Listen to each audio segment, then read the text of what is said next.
My ass is hot. I know one thing. Your ass is hot. Your ass. When I looked at it on the way in. Your ass. I'll let you grab it a little later. Your ass is hot and my belly's rumbling. Baby. Yeah, well, I know I don't put large pieces of meat in my mouth. Tony Twist flattens Marcus Ragnarsson. Now Twist hammering away. And Tony Twist says, don't do that again. Twist gets sent into the hospital and has sent several guys this year.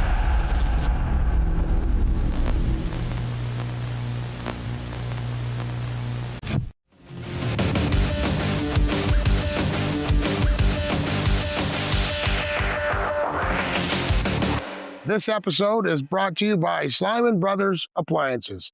Welcome back to another edition of Cooking in the Lou with a Twist. I've got two bookends over here. Bookend Steve, bookend Mike. Mike is known for his meat, not like as you would be thinking about like adult film meat, but we're talking about, he's the meat man, and we've got our chef over here. Now, unlike the adult film industry, you become great. The difference between great and legendary is when great, you're telling your own stories. Legendary is when other people tell your stories. But we can't do that because I can't tell the story because there's so much involved in what these guys do. So we're gonna get into a little bit of that, about what different slices of meat, cuts of meat, what kind of meat, when you're doing steak. We're gonna talk in depth about what we're cooking today. So we're gonna open up today's show. We're gonna do some smash burgers and not just smash burgers, Tony. Okay, what are these? Are tenderloin smash burgers. I stand corrected. Tenderloin smash burgers. Okay. Would you like to add anything, Mike? Yeah. Mike? You know what? So I've been cutting meat for about 27 years, and I've tried so many different blends of burger, and every one I was like, tastes like a burger. And I was back there trimming tenderloins one day, and I had this big lug of tenderloin trim, and there's a chain that goes down the Pismo, and I had just nothing but tenderloin meat in there. So I go, I wonder what this would be if I tried it as a burger. So I ground up the whole lug, threw it in there, patted some up, went and threw it on the charbroil. We put it in our mouth and we was like, damn, this is legit. And legitimate is when you go to Kenrick's, legitimate is what you're going to get. Unlike any other place in St. Louis, if you haven't been to Kenrick's in South County, you're really missing out. You gotta go and experience what nobody else here in St. Louis has done. Everything from your cold cuts to all your meat cuts to a catering business you guys have. And on top of it, everything is cut there. And can you explain to me, guys, as we're doing these, well, better yet, why don't we start with these? And I'm gonna ask a few questions of Mike. Mike, what is the difference between having your having your stuff cut after 14 or 20 days on a wet age versus just cutting it and putting it into the meat cabinet? Yeah, so typically whenever you go to like a market or something, they're moving meat really fast. So what we like to do is we get our meat in, we age it in the package that it comes in a minimum of 14 days. We try to hit 21, it doesn't always happen, but it is a minimum of 14. So what that does is it just breaks down that meat, and it makes the meat way more tender, way more flavorful, and it just adds that boldness, beefy flavor. It's unbelievable. And keeping in mind, folks, this isn't being open air exposed. This is in the package cryovac. So if you're thinking I'm gonna wet age my meat in the fridge, number one, your fridge better be a high recovery and stays at 32, number one. And number two, make sure it's cryovac. Correct me if I'm wrong. Correct. And the difference is between the dry age and the wet age is that dry age, it grows that mold, and that mold has like a really beefy, pungent taste, which I'm not a big fan of, but some people enjoy that. You know, I like this. This has that real beef flavor when you wet age. So one thing when you dry age too, it grows mold, like Mike said. So you have to cut that mold off to create that steak. Where when you wet age, you don't have that process. When I'm dry aging, I just knock the maggots off. Yes. Yeah. That's all you have to do? That's all you got to do. Now I know. Explain to us what you're doing here. So today we're going to do a tenderloin smash burger. At Kenrick's, we do have the tenderloin burgers. And what I like to do is I like to cut them in half. So I have 4-ounce patties. So I conveniently already cubed them. And then I'm gonna smash them right here.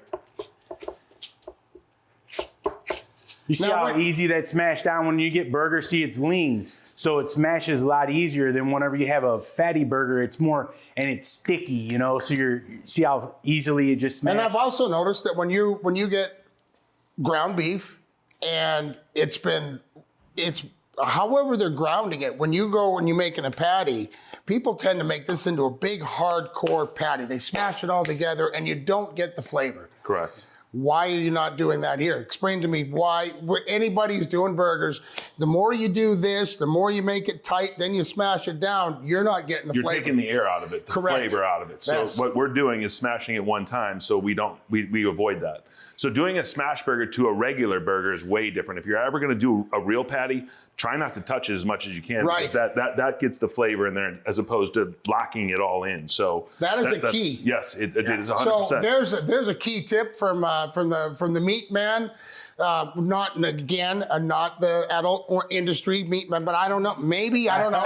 And come with Chef Steve over here, both from Kenrick's, with the understanding when you're making burgers, I've seen so many people do this, as little possible movement and get it planted down. That is the most important part. That is correct. When you want to get hit so hard that you think you're being hit like a fiddler's elbow, get yourself some bare knuckle barbecue sauce and get that at bareknuckle-bbq.com. Mine is Carolina Twister. Now that is a phenomenal sauce. Don't get it wrong, it's not sweet. This is a cooking sauce where you put on midway through your cook. And stay tuned, there'll be another video on how to properly use this delicious Carolina Twisted. All right, so what are we doing here? So after I smash the burgers, I'm gonna season them. We own the My House brand, so I like the Steakhouse brand is my favorite for these smash burgers. Now, My House Salt used to be an independent company. You guys picked it up in 2012. I used it in all my restaurants as my set. This one right here, I used it in all my fries. Oh, amazing. And I'm so glad you guys took that over. I had no idea. Yeah, Mr. Bob My House originally had the brand. Yeah. Really great man. He came to us. We were one of his biggest people that sold it. Yep. So he said, hey, I want to sell this to you. So what we've done since then is we've created 2 other brands. We have this brand, and then we have a salt and pepper brand. This is more good with the steak. What's the total blend in that? That's a salt, pepper, garlic, a little cilantro, and some parsley in there. Yeah, so nice. it's really good. Nice. Yes. So we're gonna throw these. We got a sear back here that's extremely hot.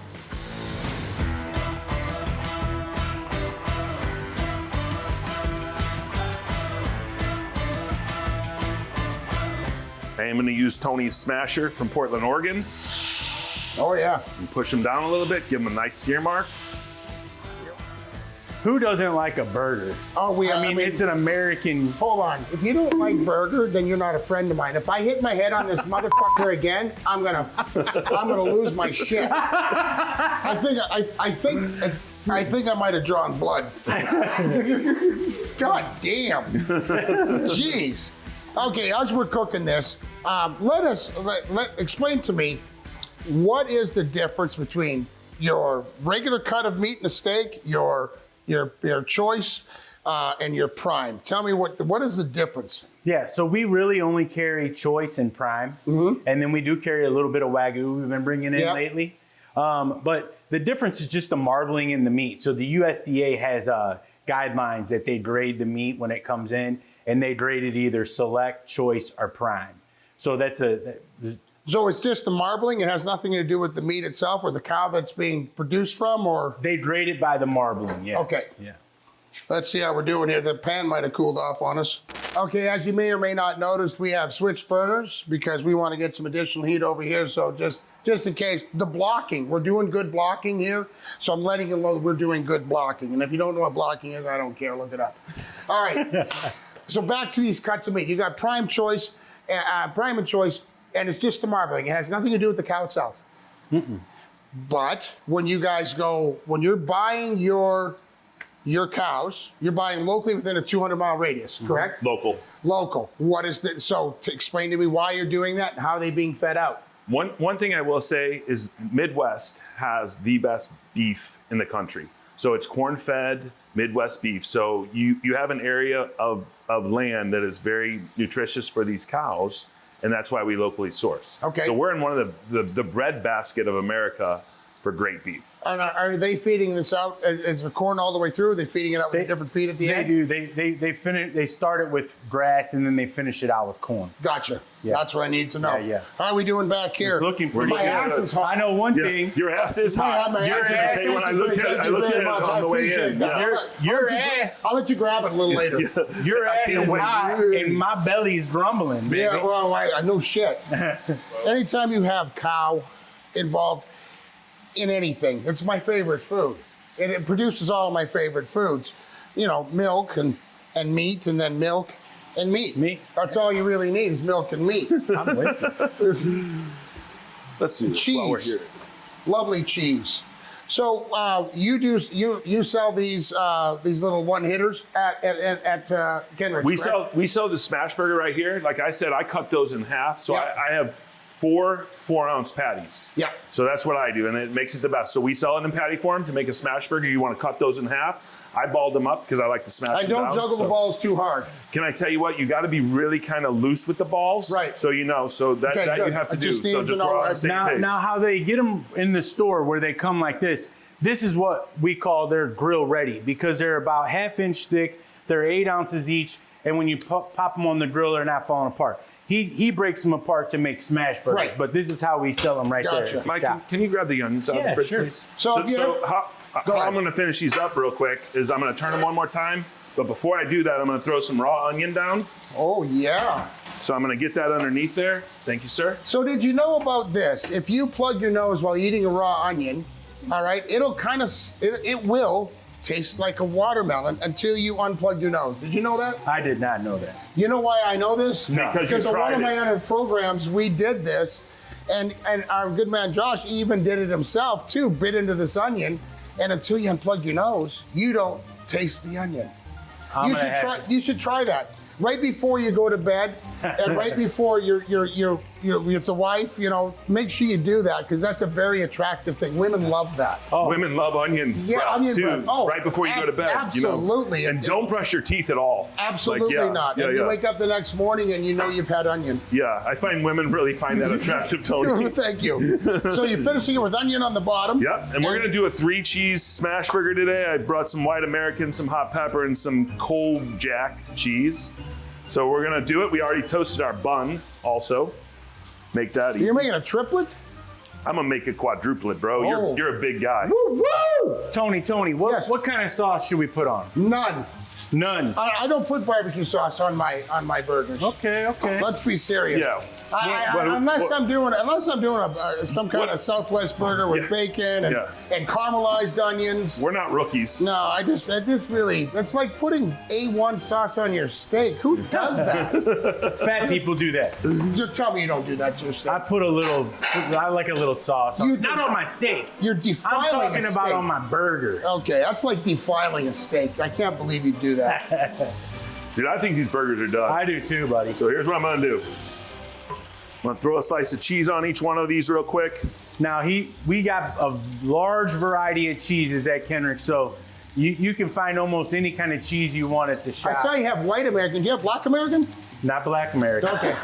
But I will tell you, our butchers will slice your cheese fresh to order any kind of cheese you want, besides Black American. Okay. Well, they don't make that. So the way I'm gonna do this though, when I build this burger, is I'm gonna put the hot pepper in the center. It cuts down a little bit of that heat and gives you the flavor of the other two, which I think makes it really good. So I can see the difference between you two. You're building a burger. You're not making one. You're building it. I am building a burger. You're building a burger. Keep that in mind. Build a burger. Don't make one.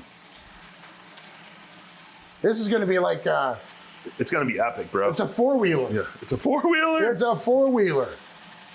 I love cooking with cast iron. I don't care what anybody says. You know what? Cast iron's one of the best because it holds that heat. It's Yeah. it's such a great vessel to use, and you use it with olive oil. It's old-fashioned. Yeah. So it is one of my favorites that I use. And it's seasoned, and if you're not gonna grill, this is the best way to cook indoors. Oh, 100%. And keeping in mind, if you're going to use your cast iron, He's using 2 cast irons. That's when you got to use 2 cast irons is when you're really good. When you're just one guy, you don't have to, but that's really slick. I use 2. That's well done. So when you're cooking with cast iron, whatever you do, preheat your cast iron for at least 10 minutes prior, because there's going to be heat, there's going to be hot spots. It takes about 10 or 15 minutes for cast iron to distribute the heat evenly. So if you just put it on the stove and think that, oh, I've hit temperature, no. You got to slowly heat it up, hit it to your temperature, then apply your That's food. That's 100% correct, to Tony. build your food. 100% Tony, correct. I can't wait till you twist this up in your mouth, baby. I can't wait either. I mean, damn, I'm just we're there, boys. Look at that. We are there. Woo, woo, choo, choo. Let me get the buns, hun. So I'm gonna build that. Can you do side bends or sit-ups? Please don't lose that butt. That like, boy. Stack it high, baby. You gotta put a little of that onion on there. I'm gonna now. put that onion right on top. I'm gonna get one of these nice grilled onions right here. Oh, Ooh, how do you even? Turn those around so they can finish grilling. How the hell are we gonna eat this? Tony's got a big mouth. No, sure. Yeah, right. Hey, we're gonna need a fork and knife for this bad boy. Yeah, I don't put large pieces of meat in my mouth. Tony. So I am let's gonna add a do little this. more seasoning to this, Now though. look at this. Yes, look at this right here. Boys and girls, let's get ourselves a little. All right, so we're gonna put this like this. I'm gonna let Chef make that nice little cuts because he knows what he's doing. Put that on the wood. We don't wanna damage your knives. No, don't cut on your porcelain if you have a nice knife. And by the way, that's a really nice knife. I got that from Bertarelli's. A whole collection of, look at that. That's real deal right there. You built a hell of a burger there. Woo! Give us one more cut through the 4s. And now I'm gonna eat some of this, and I think everybody should join in. And let's, after I get it in my mouth, I'm gonna chew it up, and then we're gonna go to break because it's gonna take a little time. Oh, look at this right here. It's almost like an explosion. Dude, I'm gonna eat one too. Sorry. You know what? I'm getting in there, but I'm putting this Tony sauce on there. Take us to break and grab a piece. What are we talking about here? Uh-oh. Let's see. See if Mike the Meat Man approves. 3-second roll.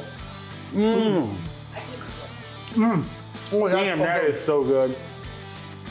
It's almost like a 4 cheese. Holy cow. Sucking one. Hold on. You built a hell of a burger. Oh, Lord. That seasoning, baller. We'll take a break because I want to put this in my onion.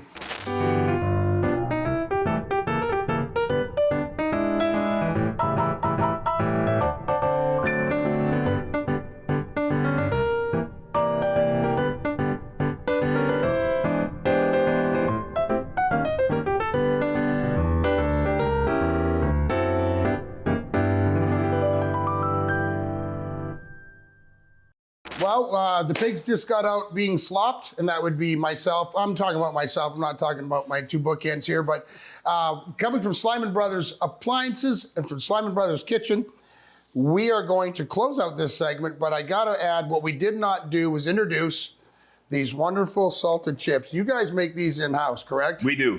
And I'm gonna tell you what, and you don't let them sit on the counter. So the difference between making them and in-house and letting them sit where they get old. You guys are turning these things over so many times that you can taste. Yeah, fresh, fresh. Oh my good So we Lord. make a Colonel Stan's one with our Colonel Stan seasoning that we own, which is really good too. It's like a savory seasoning. We do a seasoned salt, we do a barbecue, and this is salted. It pairs really well with that burger we just ate. So we actually dove into these things when we were at break. Uh-oh. They're real good with that homemade French onion dip. The 3-second chip roll. doesn't break, it just scoops. It's delicious. They're thicker. They're really good. So if you're interested in learning how to make a great burger, rewatch this and find out all the key points. And when it comes to great meat, go to Kenrick's, come see Mike the porn guy, and come shake hands with Steve and say, hey, we're here to buy your meat. Yeah. We'd like to handle your meat. It's a heavyweight battle. Here at Skyreach Center. Now Twist starts firing punches in there, and he gets Ray down on the ice. That's a heavyweight battle. Tony just keeps punching as the jersey comes off.